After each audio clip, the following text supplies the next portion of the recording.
Stefan Dreamweaver back. This time I'm making a video from the ego's perspective. So in this voice, I'm the ego of Stefan. What is the ego?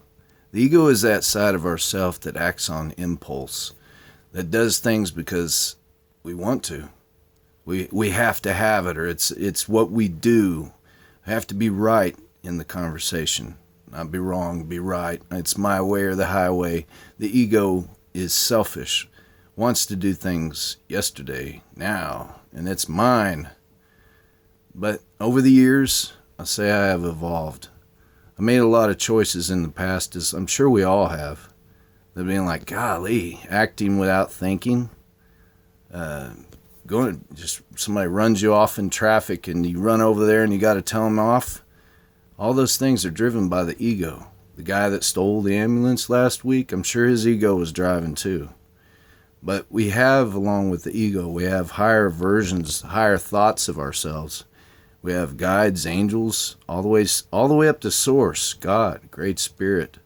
But I set up that time in the last 7 or 12 years to where I started listening to these voices of reason of myself saying, maybe we shouldn't do that, or maybe we should work on doing this.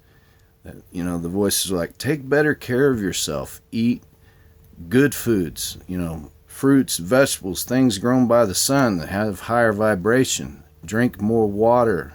Take better care of yourself, resting, sleeping at night. Do things that you enjoy without the impulses, without the actions of the anger. Why was I getting all the anger? Well, like James Gilliland said, it says wrong conclusions from past experiences, unhealed traumas, wounds from the past.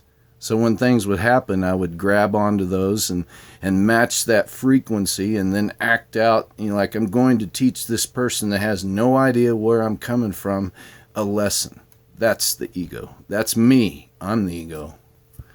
And from this perspective, I had to learn to connect to the higher versions of myself, the higher voices of reason, those guides, those angels, whatever you want to call it, whatever religion it is.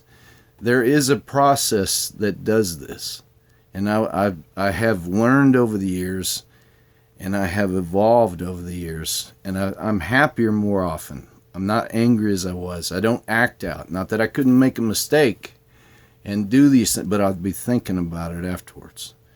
I noticed that people that act like that, they allow, like I did. I took control of Stefan. I was running things. I was the cool one. I had to have it this way. I was the guy staring at that girl's body. I was the one that had to have all the money and all these things. But for the last 7 years or so, I realized this is a process, and I've slowly listened to and have done the things that have helped me to eliminate those things from the past, clip the connections from them. If I'm the lowest version of Stefan, the ego, I'm raising the frequency of myself and listening to these things. I even want to see the new earth now. It's beautiful. So I'm raising the frequency of myself, not getting caught up in all the hoopla and getting angry and jumping on the bandwagon with this egoid-driven activities, which I know that my friends today in this beautiful day, I've been listening to these Harley Davidsons driving by, and believe me, when I get done with this video, I'm going to put on the glasses and I'm going to go ride. I'm going to have a good time. And I know Eddie's out flying. I've got friends in Cozumel diving. I've got people, men and women are out there on the mountain having a good time. I know they will, and I will too. I'm the ego. That's what I want to do. But I also have that voice of reason inside me that says, don't think about the past. Don't try to calculate the future. Don't spend time elsewhere. Spend time in the moment. Look at this beautiful earth renewing in this springtime. And I hear spiritual people say, well, you have to eliminate the ego.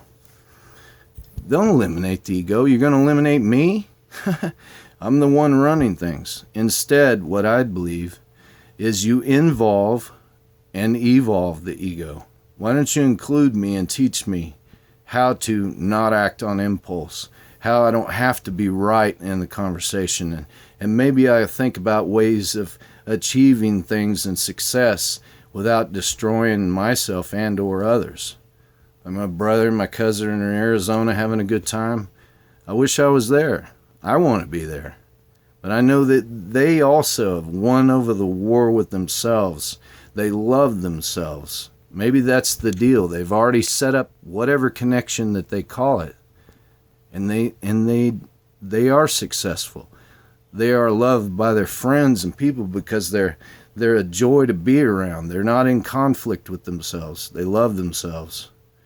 You know, and it's awesome to come to conclusions, but it's much better to arrive at them.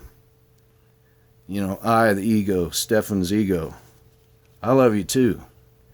I'm out here for you too, and I wish peace for you also. Win the war with yourself. You'll be so much better to be around. Peace.